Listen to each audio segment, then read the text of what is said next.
አቤኔዘር እስካሁን ድረስ እግዚአብሔር ረድቶናል። እንኳን ለታቦር ቃለ ሕይወት ቤተክርስቲያን 25ኛ ዓመት የምስረታ በዓል በሰላም አደረሳችሁ። ይህ የታቦር ቃለ ሕይወት ቤተክርስቲያን 25ኛ ዓመት የምስረታ በዓልን አስመልክቶ የተዘጋጀ ልዩ ፕሮግራም ነው።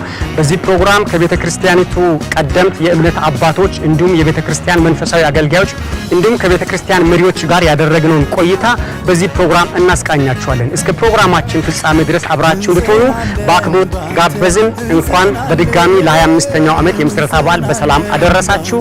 አብራችሁ ሁኑ።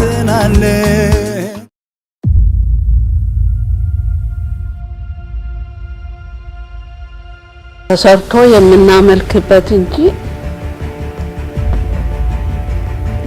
ቤቱ ታይቶ እኛ የምንታጣበትና ትውልድ ህዝብ የሚታጣበት እንዳይሆን የጋሪ የሚከፍለው ከታች ሲመጣ ስለሌለኝ በእግሬ ነበር የሚመላለሰው። ታውቃለህ፣ ታችኛውን ቤታችንን እኛ ምስክር ነን። ለዛ እኛ ምስክር ነን።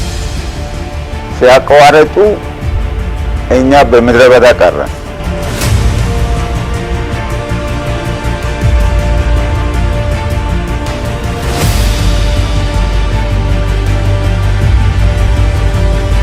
ቤተ ክርስቲያን ትቆም ይሁን የሚል በጊዜው የነበሩ የሀቅዳር ቃለ ቤተ ክርስቲያን መሪዎች ይህንን ጥያቄውን አልተቀበሉም ነበርና በአመጽ እንደሚወጡ አይነት በአመጽ ለመውጣት እንዳሰቡ አይነት ተደርጎ ነው የተቆጠረውና ከዛ የተነሳ ቤተ ክርስቲያን ሆኖ እንዲወጣ አልተፈለገም። እሱ አንዱ ተግዳሮት ነበረ።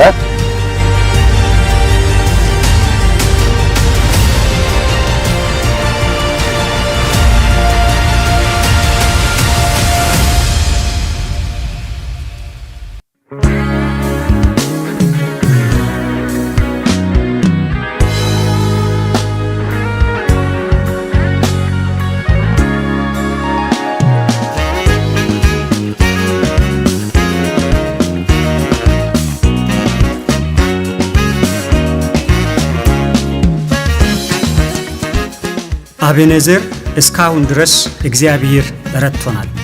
እንኳን ለሐዋሳ ታቦር ቃለ ሕይወት ቤተክርስቲያን 25ኛ ዓመት የምስረታ በዓል በሰላም አደረሳችሁ። እግዚአብሔር አምላክ በምህረቱና በቸርነቱ ጠብቆን ሁላችንንም ለዚህ ጊዜ በሰላም ስላደረሰን ለእግዚአብሔር ክብር፣ ምስጋና፣ አምልኮ፣ ውዳሴ ይሁንለት።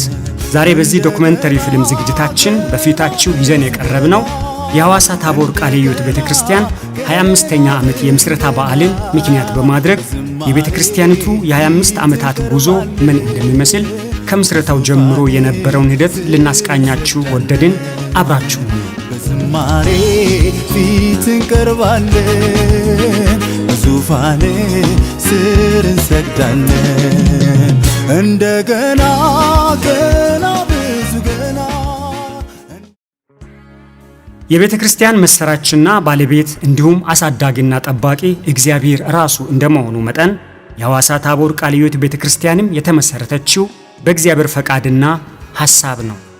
ለዚህ ዓላማ ደግሞ እግዚአብሔር በወቅቱ የነበሩ ሰዎችን ተጠቅሞ ቤተ ክርስቲያኒቱ እንድትመሰረት አድርጓል።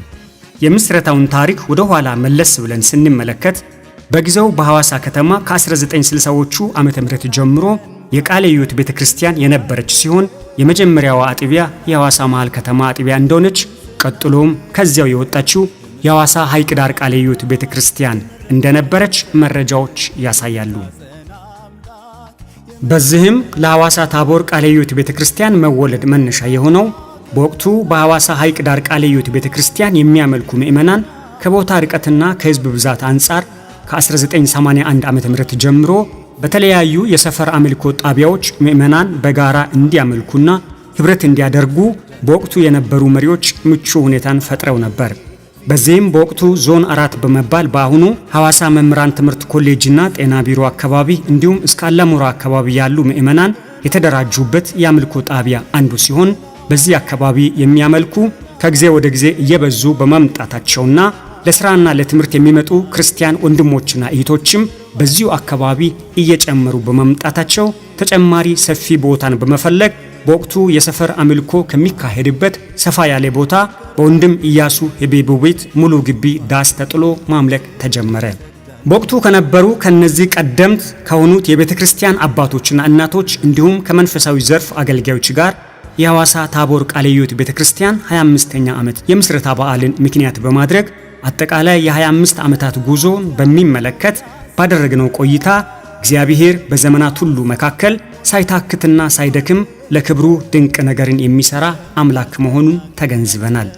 በጥቂት አማኞች የተጀመረው የቤተ ክርስቲያኒቱ ጉዞ ዛሬ በርካታ አባላትን ያፈራ ሲሆን ከሀገር ውስጥና ከሀገር ውጭም ወንጌልን በማሰራጨት ታላቁን ተልዕኮ በትጋት እየተወጣች ትገኛለች። እናንተም ከዝግጅታችን ስለ ሐዋሳ ታቦር ቃለ ሕይወት ቤተ ክርስቲያን አመሰራረትና ዛሬ ስላለችበት ሁኔታ መረዳት እንድትችሉ ይህ ዝግጅታችን በቂ ግንዛቤ የሚያስጨብጣችሁና እግዚአብሔር አምላካችን በወቅቱ የነበሩ የእምነት አባቶችንና እናቶችን ተጠቅሞ የሰራውን ታላቅን የእግዚአብሔርን ሥራ ምስክርነት በመስማት እንደምትታነጹና እግዚአብሔርን እንደምታመሰግኑ ተስፋ በማድረግ በድጋሚ እንኳን ለታቦር ቃለ ሕይወት ቤተክርስቲያን 25ኛ ዓመት የምስረታ ክብረ በዓል በሰላም አደረሳችሁ እያልን እነዚህ ቀደምት የቤተክርስቲያኒቱ የእምነት አባቶችና እናቶች እንዲሁም መንፈሳዊ አገልጋዮች ስለ አመሰራረቷ ያሉትን እንከታተል።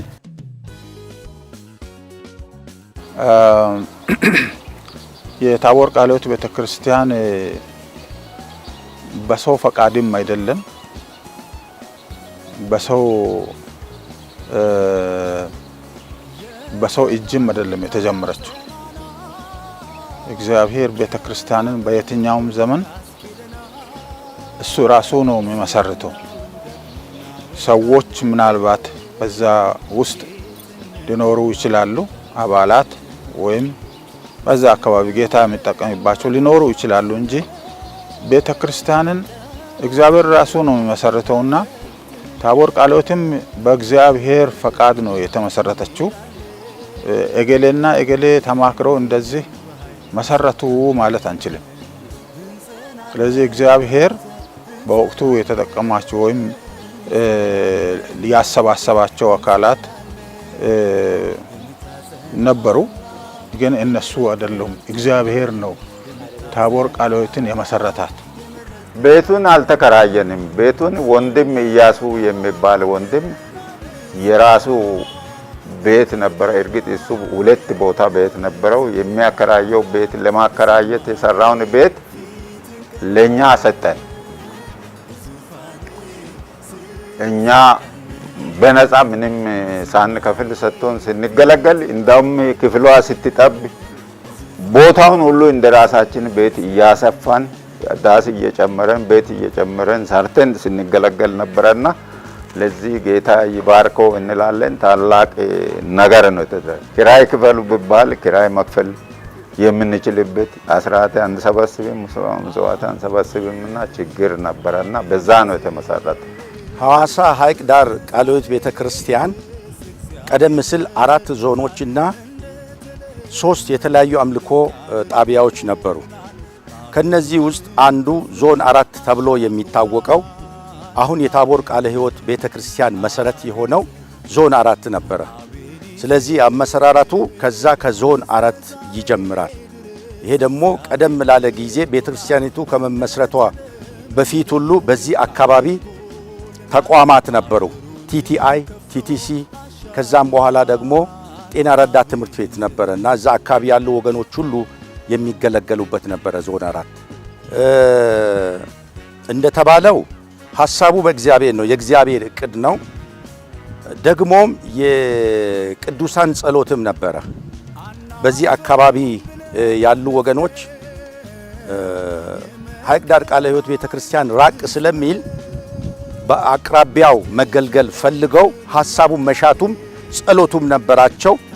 እግዚአብሔር ደግሞ ይሄንን አጸና አከናወነ እና በእርግጥ የተወሰኑ ሰዎች ቀድመው ይህንን የሚያስተባብሩ ቢኖሩም የሁሉም ምእመናን የሁሉም ተገልጋዮች ፍላጎትም ጸሎትም ነበረ። መጀመሪያ በአቶ ሳሙኤል ጎዴቦ ቤት ያመልኩ ነበረ፣ ሕፃናት ይማሩ ነበረ እና መጽሐፍ ቅዱስ ጥናቶች ይደረጉ ነበረ፣ ይጸለይ ነበረ። ከዛም በሂደት ይሄ ፕሮግራም ይሄ የቤተ ክርስቲያን ተከላ ሐሳቡ ሲመጣ ጸሎት ቤት ሐይቅ ዳር ቃለ ሕይወት ቤተ ክርስቲያን ጸሎት ቤት የሚል ከፈተች። ወደ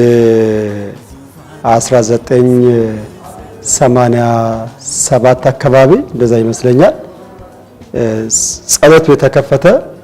ጸሎት ቤቱም የተከፈተው በወንድም ኢያሱ ህቤቦ መኖሪያ ቤት ግቢ ዳስ ተጥሎ ነበር የተከፈተውና በሂደት ወደ 1989 ዓመተ ምህረት አካባቢ ለሐይቅ ዳር ቃለ ሕይወት ቤተክርስቲያን ጥያቄ ቀረበ።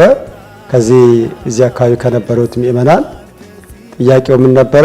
እኛ አጥቢያ ሆነን እንደራጅ የሚል ጥያቄ ነበረ። በጊዜው የነበሩ የሐይቅ ዳር ቃለ ሕይወት ቤተክርስቲያን መሪዎች ይህንን ጥያቄውን አልተቀበሉም ነበርና የሐዋሳ አውራጃ መሪዎች በተደጋጋሚ በዚህ ጉዳይ ከተወያዩና ከተመካከሩ በኋላ 1990 ዓመተ ምህረት ላይ ቤተክርስቲያኒቱ ራሷን ችላ ራሷን በራሷ እንድትመራ የሚል ውሳኔ ያስተላለፉ። አጋጣሚ ወንድም ሸዋሉልን አገኘሁት። ወንድም ሸዋሉል ሲነግረው በጣም ደስ አለ። ፕሮግራም አለ እኮ እናንተ ሰፈር ና ብሎ ይዞኝ ወንድም ኢያሱ ቤት ይዞኝ ሄደ። እዛው እንትን እያለ ትንሽ ጠበበ ቦታው። ቤቱ ሲጠብ የኔ ቤት እዛው 04 ይሄ ቤት አይደለም 04 ነበረ ቤት። እዛ ገባን። የነበረው ፕሮግራም በዛን ጊዜ 2 ቀን ነው ፕሮግራም የነበረው፣ ሰኞና ሐሙስ ማታ ከ12 ሰዓት ጀምሮ እስከ 1 ሰዓት ሰኞና ሐሙስ ነበረ።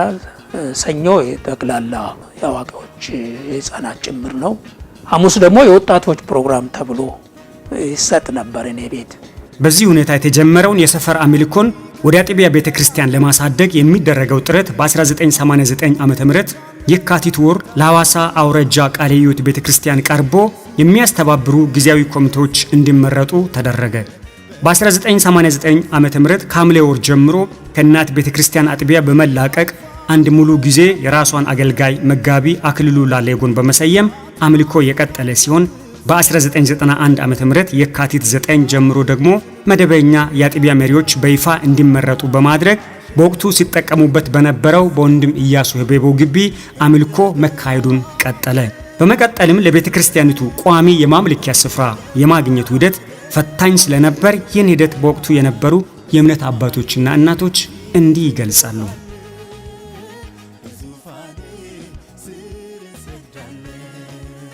ችግሩን ተረድቶ እሁድ አምልኮም እዚህ በጣቢያው እንዲጀመር አደረጉ። አገልጋዮች ከዛ ይመደባል። አሁንም የጌታ እራት ቀን ምእመናን ሁሉ ወደዛ ይሄዳል። ያ ሲደጋገም አሁንም የድሮ አሮጊቶችና ሽማግሌዎች የጌታ እራት የማይካፈሉበት ሁኔታ ሲፈጠር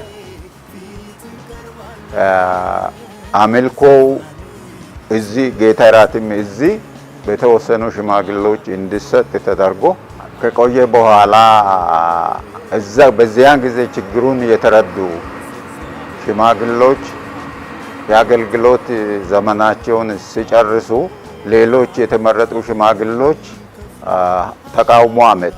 በእናት ቤተክርስቲያን አካባቢ ላይ ትንሽ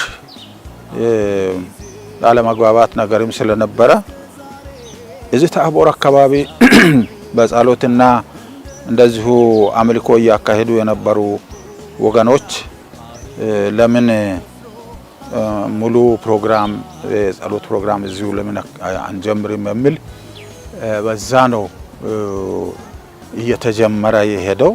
ሰዎቹም እየተጨመሩ ነው የመጡት እና አጀማመሩ እንደዛ ነው። እና እንግዲህ ልክ አጥቢያ ከወጣን በኋላ ያለው እንትን ቦታ የማግኘት ነገር ነው እና እዛ ወንድም ኢያሱ ቤት ነው የምናመልከውና አሁን ቦታ የምናገኘው ሁኔታ ነው። ስለዚህ ለማዘጋጃ አመልክተን ማዘጋጃው እሺ ብሎ አንድ ቀን ቦታ ለመስጠት እንትኑን መሐንዲሱን ይዘን ወጣን። መሐንዲሱን ይዘን ስንወጣ አሁን እኛ ቀደም ብለን እዛ አሁን የኛ ቸርች ያለበት አካባቢ እዛ እንደሆን ብለን አንድ ማታ ሁሉ መተን ጸልየናል። ለሆነ ጉዳይ ኢላይ አሁን ማን ነው የሚባለው ቤተ ክርስቲያን ያለበት አካባቢ እዛ አለሙራ ሄደን እዛ የሆነ ሰው ቤት ጸልየን ስንመለስ ማታ ጊዜ ነው። ልክ አሁን እኛ ቸርች ያለበት ቦታ እዛ መተን ጸልየናል። እግዚአብሔር ይሄን ያኔ ቦታው ባዶ ነው አልነበረም፣ የመንግስት እርሻ ነበረ። ከዛ በኋላ አሁን ባዶ ነው እና እግዚአብሔር ይሄን ቦታ ለኛ ስጠን ብለን ጸልየናል። ከዛ በኋላ ነበር አሁን ማዘጋጃ ጠይቀን ማዘጋጃው መሐንዲሱ ቦታ እንሰጣቸዋለን ብሎ መታችሁ ሰደው አሉ። ይዘን እዛ ሄደን መሐንዲሱን ይዘን ስንመጣ እዚህ ጋር ስንደርስ እኛ የምንፈልገው እዚህ ቦታ ነው የተጸለየን ቦታ እዚህ አካባቢ ነው። ባዶ ቦታም ያለው እዚህ አካባቢ ነው። ይሄ አካባቢ በሙሉ አሁን ባዶ ነው። ያን ጊዜ ቤት ገና ምንም አልተሰራም። ከዛ ከአስፋልቶ ወዲህ ቤት ምንም አልተሰራም እና ስለዚህ እኛ የምንፈልገው እዛ አካባቢ ነው። እሱ አሁን ቀጥታ አሁን ትምህርት ቤት ያለበት ቦታ ሊወስደን ነው፣ ወደዛ ነው አለ። ከዛ በኋላ አይ እኛ እዛ አይደለም የፈለግነው፣ ከዛ በኋላ እንመለሳለንና ተመለሰ። ቤተ ክርስቲያኒቱ ያነገበችው ትልቁ ራዕይ እውን እንዲሆን በወቅቱ የነበረው መንፈሳዊ መያያዝና አንድነት እንዴት ይገለጻል? በወቅቱ የነበረው የምእመናን መያያዝ አስደናቂና ጥሩ ሁኔታ ነበረ። መጀመሪያ እንደው አዲስነት እኔ ቤት በሚሆንበት ጊዜ ከታች ከነበረው ሁኔታ የመጣ የተለየ ሰዎች ተመርጠን ወደዛ መጥተን ነበረ። በዛ ላይ ይሄ ነው ብለን የምንገልጸው ያክል መያያዝ አይደለም። በጣም ጥሩ ሁኔታ ነበር እና ያለው ሁኔታ በጣም ጥሩ ነው። ያኔ የነበረው አንድነት ወንጌላውያንና የቤተ ክርስቲያን መሪዎች እስከማይለዩ ድረስ ነበረ አንድነት የነበረን። እናቶች 3 አመት ካገለገሉ በኋላ እንደገና እናርፍና ተመርጠን ነው ለሁለተኛ ዙር የምናልፈው። አንድነቱ ከመጠንከሩ የተነሳ ይጠይቁ ነበር። አሁን መጀመሪያ ያረፈው እኔ ጊዜን ጨርሻለሁ ብሎ ወደ ቤቱ አይመለስም። ያው አንድ ላይ ስለነበርን አይለዩም ነበር። አሁን በዚህ ዙር ያለፈው ማን ነው ብለው እኛን ነበር የሚጠይቁት። እኛ ነን የምናውቀው ያረፈውንና እያገለገለ ያለውን። እስከዛ ድረስ አንድነት ነበረን። እግዚአብሔር ይመስገን አሁንም አንድ ነን። እንጸልይ ነበረ። መሀከላችን መሃን የነበሩ ሁሉ የወለዱበት ይሄንን ነው ብለን እግዚአብሔርን አንድም ነገር ጠይቀን እግዚአብሔር ያላሳጣን ጊዜ ነገሮቻችንን ከጀመረችው ቤተ ክርስቲያን ጋር አብሮ እግዚአብሔር አምላክ ያሳድግ ያየንበት አገልግሎት ነው። ይጸለያል፣ እስካሁንም እንጸልያለን። የሐዋሳ ታቦር ቃለ ሕይወት ቤተክርስቲያን መንፈሳዊ እድገቷ በቀላሉ የመጣ አልነበረም። ከቀደምት የእምነት አባቶች እንደተረዳነው በመከራ መካከል ያበበች ለዛሬ የበቃች እንዲሁም ወንጌልን ለዓለም ሁሉ ከማድረስ አኳያ ብዙ ፍሬ ያፈራች ቤተክርስቲያን ናት። ለመሆኑ በወቅቱ የነበሩ ዋና ዋና ተግዳሮቶች ምን ነበሩ? እነዚህንስ ተግዳሮቶች እንዴት አለፉ? እንዴት ነበረ? በጣም ስማችን በጣም እንደ ሐሰተኞች እንዲሰራጭ ተደርጓል። ከነዛ ከታችኛው እናት ቤተክርስቲያን የተመረጡ ሽማግሌዎች በህብረቱ ውስጥ በዋና ጸሐፊነት ተመርጠዋል። በዛ ስልጣን የተነሳ በዚህ በኩል ያልቻሉትን በአውራጃ ባለስልጣንነታቸው ሐሰተኞች ናቸው፣ እንደዚህ ያደረጉ ናቸው፣ በብሔረሰብ የተደራጁ ናቸው ብሎ ያልሆነ ያልነበረብንን ስም ሰይሞ ጣልቃ የሚገባውን ሰው ሁሉ የከለከሉበት ጊዜ ነበረና በዛ ሆነን እግዚአብሔር ሰው ሁሉ እኛ ጋር ይበዛ ነበር። ከዛ ቀጥሎ እንዳውም ተወግዘን ሐሰተኞች ናቸው ተብለን ተወግዘን የቀብር ቦታ ሁሉ እንዳናገኝ ተደርጎ ሌት ቀን በእግዚአብሔር ፊት እንባ ያነባን ሰው እንዳይሞት እንዴት እናደርጋለን እያል እግዚአብሔር ሞትንም በጊዜው የሰዎችንም እድሜ የቀጠለ ይመስለናል። በዛ አይነት ቆይተን ከሂደት በኋላ እውነት ሲገለጥ ሰው ሲበዛ ወጣት መጥቶ እንትን ሲል ከጊዜ በኋላ እውነት ተረድቶ ነው ህጋዊ አካልነት ያገኘ ነው።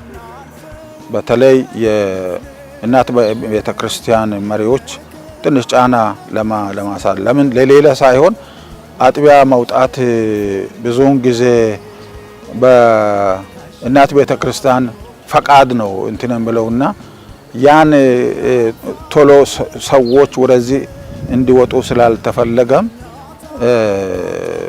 ትንሽ ጫናዎች ነበሩ። አንዱ እሱ ነው እና ሁለተኛው ደግሞ ከዛ ጫና የተነሳ እዚህ አካባቢ ያሉ ወገኖች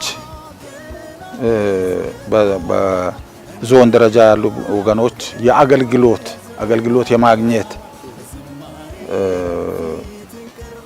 እጥረትም ነበር። ከዛ መጥቶ የሚያገለግሉና የቃል ማስተማሪም ሆነ የጸሎት የአገልግሎት ክፍተትም ስለነበረ ይሄ አንዱ እዚህ ያሉ ምእመናን ተሰባስበው ወደ አጥቢያነት ለማደግ ራሳቸውን እንዲያዘጋጁ አንዱም ግፊት የነበረው እሱ እና እሱ አንዱ ተግዳሮት ነው የነበረው። ያ ተግዳሮት ደግሞ ሌላ ነገር ነው የፈጠረው። እንግዲህ ያ እንትን የነሱ ያንን ማሰባቸው በአመጽ እንደሚወጡ አይነት በአመጽ ለመውጣት እንዳሰቡ አይነት ተደርጎ ነው የተቆጠረውና ከዛ የተነሳ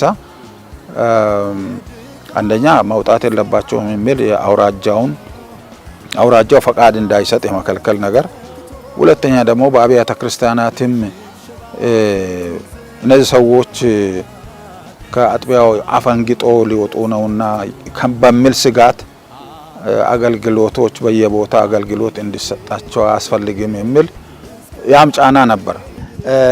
ጥያቄ ስናቀርብ ወንበሮች ያስፈልጉናል፣ ሸራ ከላይ ያስፈልጋልናል። ምንም እንኳን ከግለሰብ በተገኘ ቤት ውስጥ እንኳን ብንሆን እነዚህ ነገሮች ያስፈልጉ ስለነበረ በተሟላ መልክ ግን ያንን ማግኘት አልተቻለም። ቤተክርስቲያኒቱ ፈቃደኛ ባለመሆኗ ምእመናን ሊበተኑ ሆነ። ስለዚህ ጥያቄያችንን ለሐዋሳ አውራጃ ቤተክርስቲያን ማቅረብ ነበረብን። እነሱም ይህንን ችግር ያውቁ ስለነበረ ችግሮቹ ደረጃ በደረጃ ተቀረፉ። እኔ በጣም ውስጤ ያኔ የሚፈልገው ምናፍቀው የነበረው የሰው ቁጥር ሰው ሰጠን ይሁን እግዚአብሔር እቺ ቤተክርስቲያን ትቆም ይሁን የሚል ጠዋትና ማታ ያው እሱም በመመርነት ላይ ስለነበረ ገብቶ ሰው ስንቶኔ ቁጥር የሰው ስንቶኔ በቃ አይምሮ ውስጥ ያለው ቤተክርስቲያን የምትተከለው አጥቢያ የምትወጣው ሰው ስንት ሲሆን ነው የሚል ነገር ነው። ቤተክርስቲያን በክርስቶስ ደም የተዋጁና ዳግመኛ የተወለዱ እውነተኛ አማኞች የተሰበሰቡባት ናት።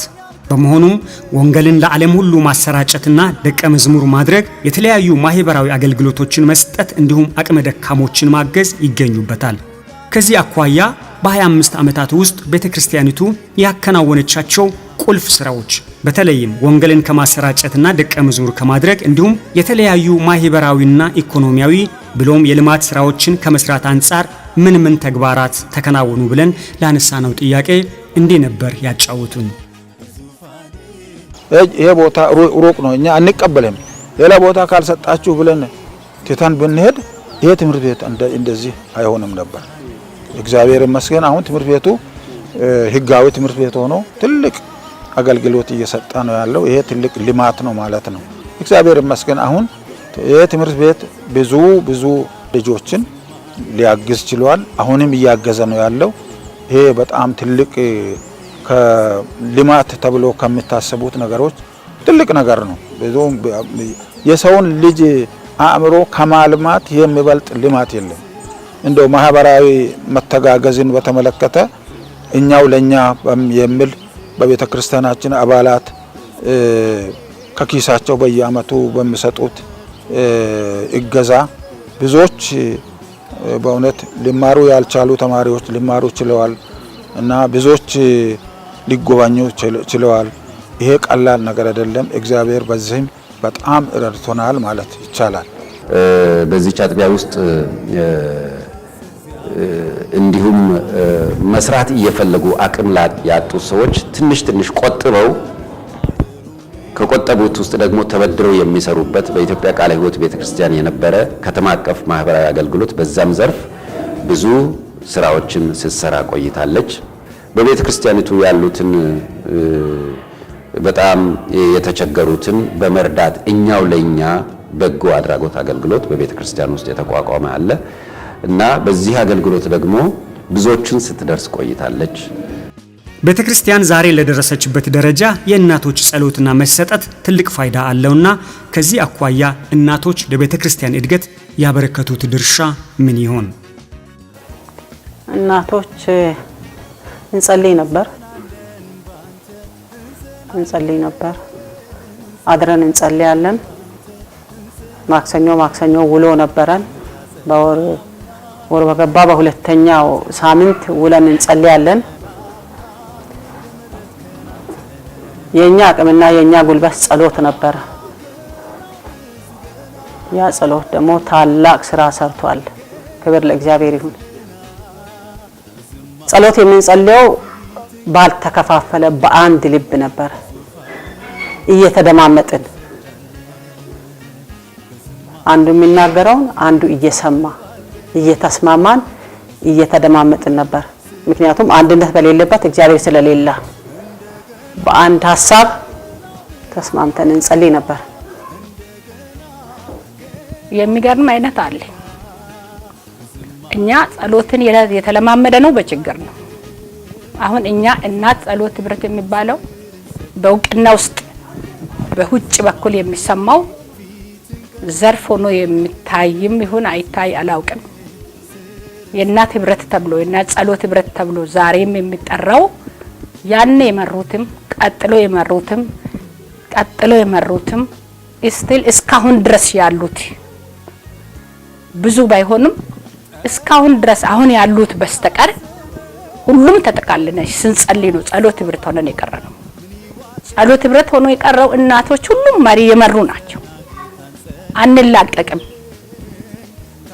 ትልቁ ሸክማችን ባሎቻችን መሪ ነበሩ። እኛ ደግሞ ካልተገን በእነሱ የሚሆነው ነገር እግዚአብሔር ምን እንደሚሆን እስካላወቀን ድረስ አንለቅም። በቃ እነሱ መደገፍ አለብን። ዛሬ የሐዋሳ ታቦር ቃለ ሕይወት ቤተክርስቲያን በተለያዩ የመንፈሳዊ አገልግሎት ዘርፍ ተደራጅታ ትገኛለች። ለመሆኑ እነዚህ የአገልግሎት ዘርፎች ምን ናቸው? በዋና መንፈሳዊ ዘርፍ ስር መንፈሳዊ ዘርፍ ማለት እንግዲህ ሙሉ ጊዜ አገልጋዮችን ያካተተ የአገልግሎት ነው።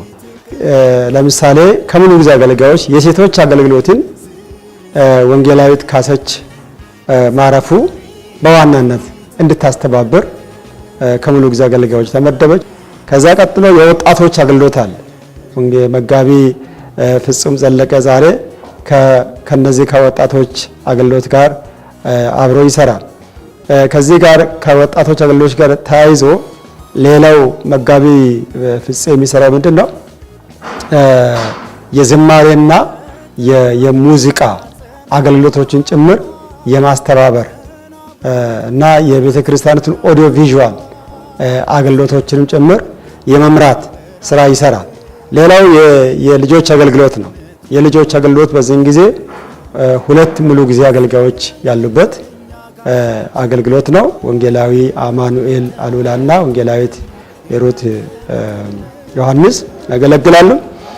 ከወጣቶች ጋር ያያዥነከት የዝማሬ አገልግሎት ዛሬ ቤተክርስቲያናችን ስትጀመር ያኔ አንድ ኮየር ነበረ ከወር እስከ ወር የሚያገለግለው። ዛሬ ግን እግዚአብሔር ረድቶን በቤተክርስቲያናችን ወደ 7 የሚያክሉ ኳይራት ተደራጅተው ከማራናታ የዝማሬ ህብረት ጋር 7 የሚያክሉ የዝማሬ ቡድኖች ተደራጅተው እያገለገሉ ይገኛሉ። ያ ብቻ አይደለም። በርካታ ከ10 የማያንሱ ሶሎ መዝሙር የሚዘምሩ አገልጋዮች ያሉባት ቤተክርስቲያን ሆናለች። ሌላው የትምህርትና ስልጠና አገልግሎት ነው። በመንፈሳዊ ዘርፍ ስር ያለው ይህንን አገልግሎት በዋናነት የሚመራው መጋቢ አበራ ሰጦሬ ነው። ሌላው የዲያቆናት አገልግሎት ነው። የዲያቆናት አገልግሎት በስሩ አስተናጋጆች አሉበት። እንደገና የቤተ ክርስቲያኒቱ ውበት የሚጠብቁ ናታንን አገልጋዮች አሉበት። በዚህ መልኩ በጣም በተጠናከረ ሁኔታ እየተመራ ይገኛል። ከዛ ቀጥሎ ያለው የቤተ ክርስቲያናቱ የወንጌል ስርጭት አገልግሎት ነው። ይሄ የወንጌል ስርጭት አገልግሎት የውስጥም የውጭም አገልግሎትን ያካተተ ነው። የተላኩ ሚስዮናውያን ጉዳይ አለበት። የውስጥ ያሉ በየሳምንቱ በየ15ቱ ወንጌል ስርጭት የሚያሰራጩ ቡድኖችን ሁሉ ያካተተ አስተባባሪ ያለው በዚህን ጊዜ ወንጌላዊ ተስፋዬ በጅጎ እያስተባበረው የሚገኝ አገልግሎት ነው። በዚህም ብዙ ፍሬ እየተገኘበት ያለ አገልግሎት ነው። ከዛ በመቀጠል የጸሎት አገልግሎት አለ።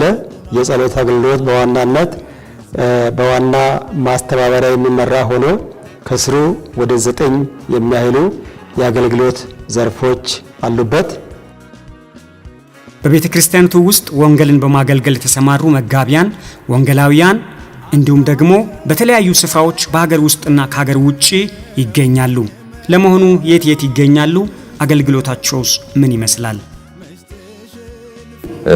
አገር ውስጥ ያሉት 11 ናቸው። ውጪ ኤርትራ ውስጥ የምትገኝ አንድ ሚስዮናዊ አለች። ከሷ ጋር 12 ሚስዮናውያን አሉ። በተጨማሪ ከነዚህ በተጨማሪ የኛ የቤተ ክርስቲያናችን ወንጌላዊ የሆነ አንድ ወንጌላዊም በአሁኑ ሰዓት በሚስዮናዊነት ውጪ እያገለገለ ይገኛል እና ከሱ ጋር ወደ 13 ይሆናሉ። እሱ ለተወሰነ ጊዜ ሄዶ እያገለገለ ያለ ስለሆነ በቋሚነት በሚስዮናዊነት እያገለገሉ ያሉት 12 ናቸው።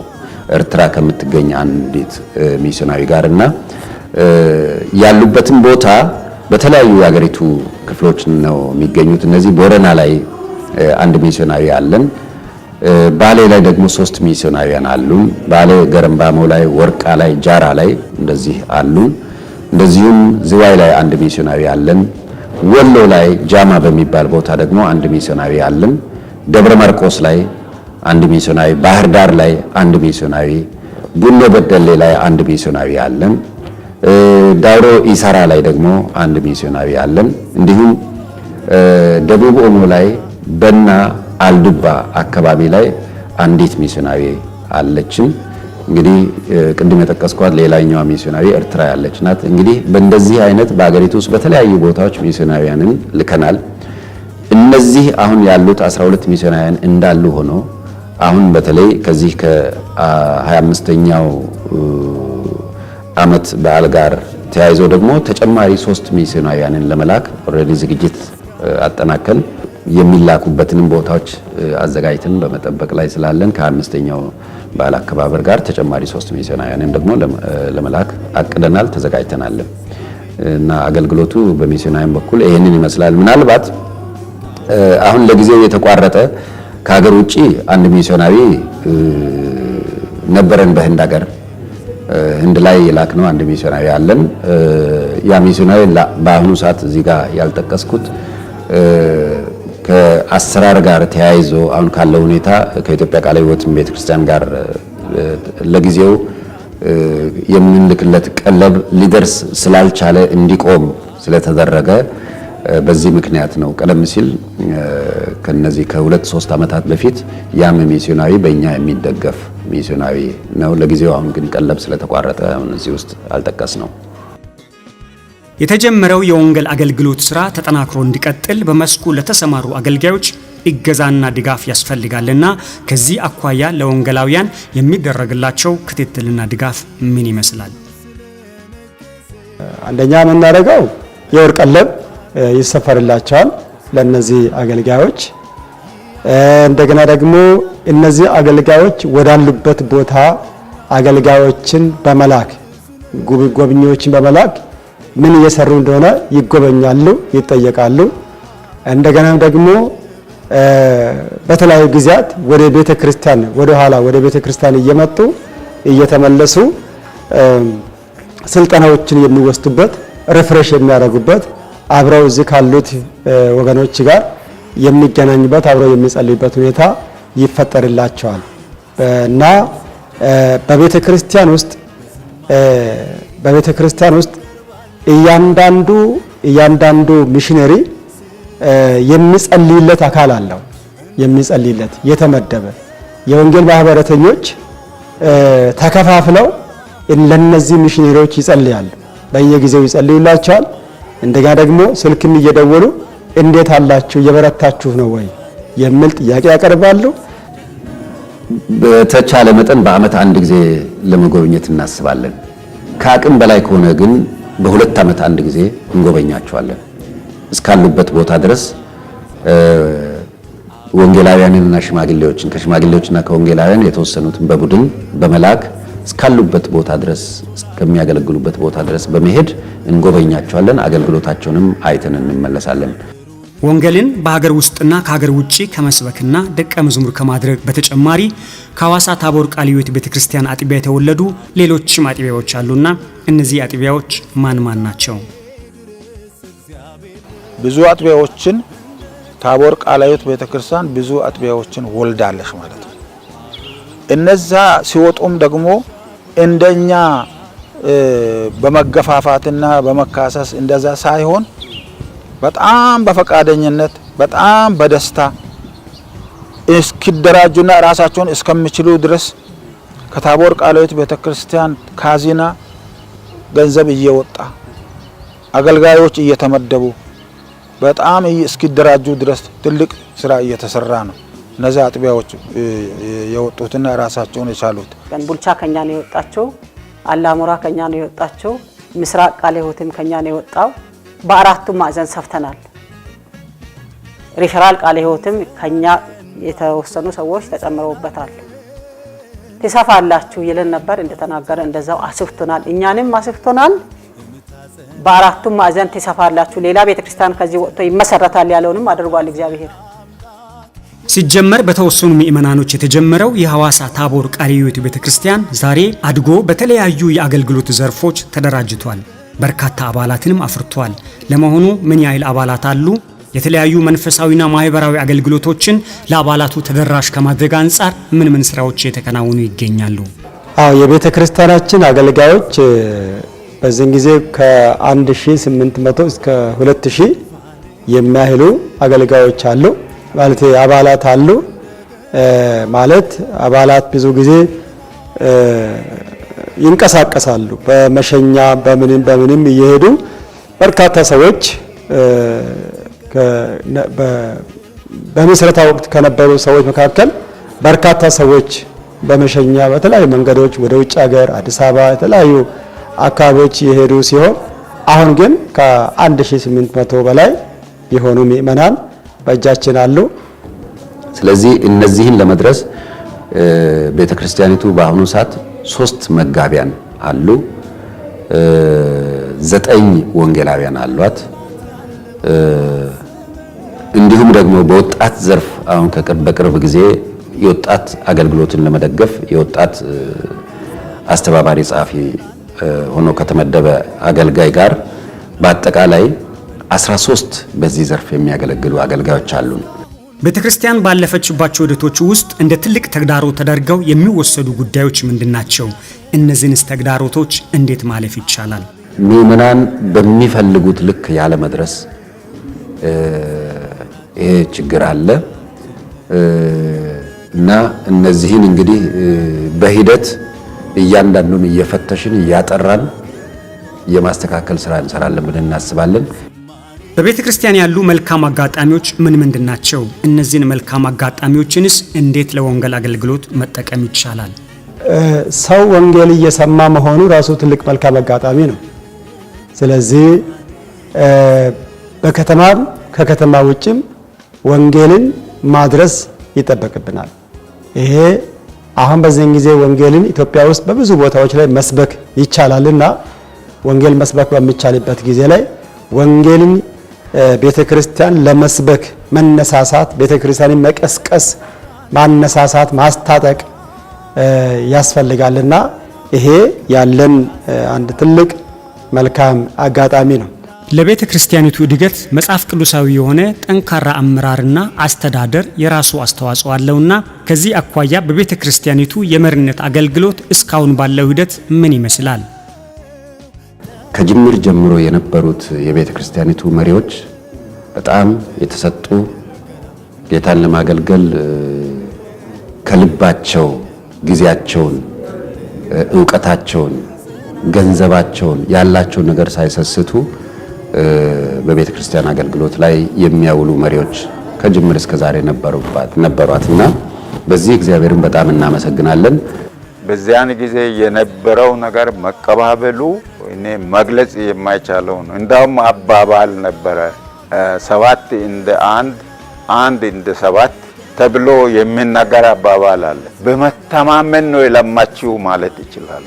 በመቀባበል ነው የለማችሁ ማለት ይችላል። ለዛሬም ቤተክርስቲያን የሚመኝላትና የሚጸልየው ይሄንን በዛን ጊዜ የመጣው ከተለያየ አገልጋዮችም እንግዶችም በሚመጡበት ጊዜ አይነት አቀባበል እንዳለ በጥሩ ሁኔታ ስናገለግል መያዝ ሁኔታ ነበረ።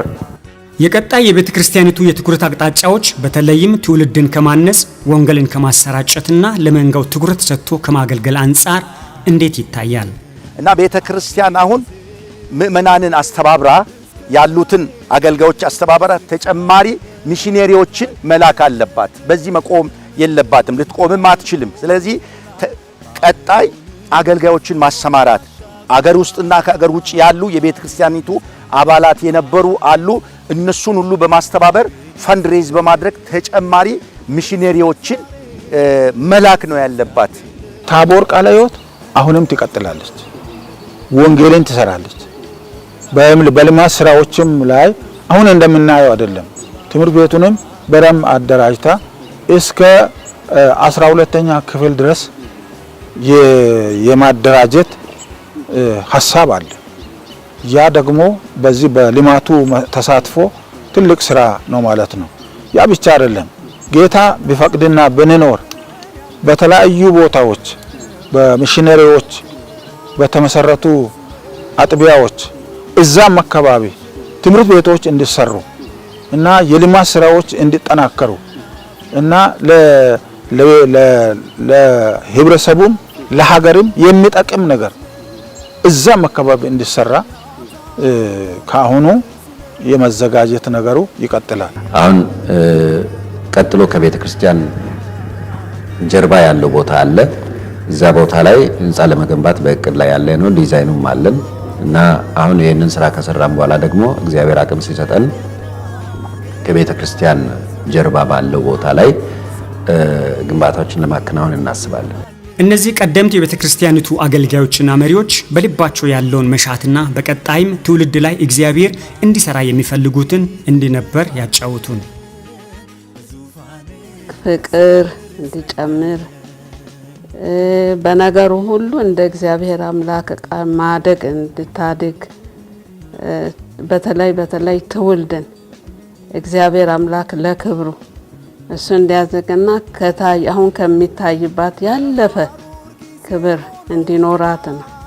25 ዓመት አድርሶ ህይወት አኑሮኝ ዛሬ ከእናንተ ጋር እንዲወያይ እድል ስለሰጠኝ እግዚአብሔርን አመሰግናለሁ። ዛሬ እግዚአብሔር እናንተን አሳድጎ የነገ ቤተክርስቲያን አዕማድ አድርጎ ስላነሳችሁ ስለ ቤተክርስቲያን የምትቆረቆሩ አድርጎ ስላቆማችሁ እግዚአብሔርን ይባርካለሁ። እናንተም ለሌሎች ለታመኑ አደራ እየሰጣችሁ ቤተክርስቲያን እንድትቀጥል እስከ ጌታ ምጽአት እንድትቀጥል ይመኛለሁ። በየቦታ ያሉ የታቦር ልጆች የምንላቸው በታቦር ከህፃንነት ጀምሮ ተኮትኩቶ ያደጉ እግዚአብሔር አሳድጓቸው ከፍ አድርጎ ትላልቅ ቦታዎች ላይ ያሉ ወገኖች ልጆቻችን አሉ። እነዛ በያሉበት ታቦርን እንዲያስቡ፣ እንዲጸልዩ፣ እንዲያመሰግኑ፣ ጌታን እንዲያመሰግኑ። ያን ብቻ አይደለም፣ እቺ ቤተክርስቲያን በኔ ላይ አሻራ አኑራለችና በዚህ ቤተክርስቲያን እንቅስቃሴ ላይ እኔም መሳተፍ አለብኝ ብሎ እንዲነሳሱ በእውነት በዚህ ጊዜ ጥሬን አስተላልፋለሁ። እንዲሁ ዝም ብሎ ተጠቅሞ መቅረት አይደለም። ታቦር በኔ ላይ ኢንቨስት አድርጋለች። ስለዚህ ታቦርን በጸሎት መደገፍ አለ፣ በምክር በሀሳብ መደገፍ አለ። ግን በተለየ ሁኔታ እግዚአብሔር ታቦር ቃለ ሕይወት ቤተክርስቲያን ተጠቅሞ እኔን አሳድጎኛል። ስለዚህ ታቦር ላይ እኔም ድርሻ አለኝ እኔም ድርሻ አለኝ ብለው እንዲያስቡና የራሳቸውን አሻራ ለማሳረፍ ጥረት እንዲያደርጉ በያሉበት ጥሬን አስተላልፋለሁ። አመሰግናለሁ። እኔም 25ኛው ዓመት በህይወት ኖረን ቤተክርስቲያንም እዚህ ደረጃ ደርሳ አጠቃላይ እድገቷን አይተን ፍጹም ደስታ ፍጹም የተሟላ ሁኔታዎች እዚህ ደረጃ መድረሷ በጣም ደስ ስላለኝ እኔም በኩሌ ያለኝ ምኞቴን ገልጻለሁ። በጣም አመሰግናለሁ። ትውልድ እግዚአብሔርን ለማገልገል መያያዝ እንዳለበት ነው ማስተላለፈው። መያያዝ አንድነት በሌለበት ምንም ነገር አይሰራም። መያያዝ ነው ያለበት። ትውልድ ከተያያዘ ጠላትን ይበቀላል። መፈረካከስን ነው ሰይጣን የሚጠቀመው። አንድ ከሆነን ግን አይደፍርም። አንድነት በሌለበት ሰይጣን አይሰራም፣ አይችልም። እግዚአብሔርን ቃሉም እንደሚል በእውነትና በመንፈስ ነው ማገልገል። እውነት የሆነው ኢየሱስ ደግሞ አንድነት በሌለበት አይሰራም። አንተ የእከሌ ዘር ነህ፣ አንተ የእከሌ ዘር ነህ ሳይባባሉ የክርስቶስ ዘር መሆን ብቻውን በቂ ስለሆነ በክርስቶስ ዘር ቆመው የማያልፈውን ርስት ለማግኘት እግዚአብሔርን እንዲያገለግሉ መልእክት አስተላልፋለሁ። ምእመኗ በፍቅር ተያይዘው መንፈሳዊ ህይወታቸው አድገው እግዚአብሔር የሚከብርብን እግዚአብሔር ደስ የሚሰኝብን ሆነን እንድንገኝ ነውና ይሄንን እንድንሆን በፍቅር እንድንያያዝ እና ጌታን እንድናገለግል የጀመርነውን አገልግሎት እስከ ፍጻሜ ድረስ እንድንፈጽም እንድንጨርስ ይሄንን ለእያንዳንዱ ምእመን ይሄንን መልእክት ማስተላለፍ ፈልጋለሁ። እንኳን እግዚአብሔር ለ25ኛው ዓመት የምስረታ በዓል ሁላችን በሰላም አደረሰን። አቤኔዘር እግዚአብሔር እስካሁን ረድቶናል። አሜን። የተወደዳችሁ የፕሮግራማችን ተከታታዮች የሐዋሳ ታቦር ቃለ ሕይወት ቤተክርስቲያን 25ኛ ዓመት የምስረታ በዓልን አስመልክቶ ያዘጋጀነው ዝግጅት የተከታተላችሁትን ይመስላል። እስካሁን በነበረው የ25 ዓመታት ጉዞ ወንጌልን ከማሰራጨትና ደቀ መዝሙር ከማድረግ እንዲሁም ክርስቶስን የሚመስል ተተኪ ትውልድን ከማዘጋጀትና ጨውና ብርሃን ሆኖ ሁለንተናዊ አገልግሎትን ከመስጠት አኳያ የተጀመሩ ስራዎች ተጠናክረው ሊቀጥሉ ይገባል። ለዚህም ለቃሉ ቅድሚያ በመስጠት በጸሎትና በፍቅር በአንድነት እንዲሁም በመያያዝ ከፊት ይልቅ መትጋት ይገባል እያልን ዝግጅታችን በዚሁ ቋጨን። ሻሎም።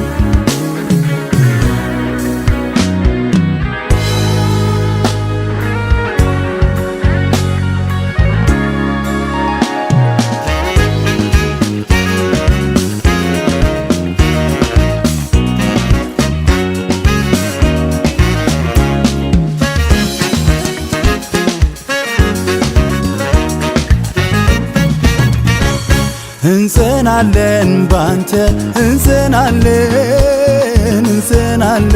ባንተ እንጸናለን። የምታጸና አምላክ የመረጥከን አንተነ የምታጸና አምላክ የመረጥከን አንተነ እንደገና ገና ብዙ ገና እንደገና ገና ብዙ ገና በዝማሬ ፊት እንቀርባለን በዙፋኔ ስር እንሰግዳለን።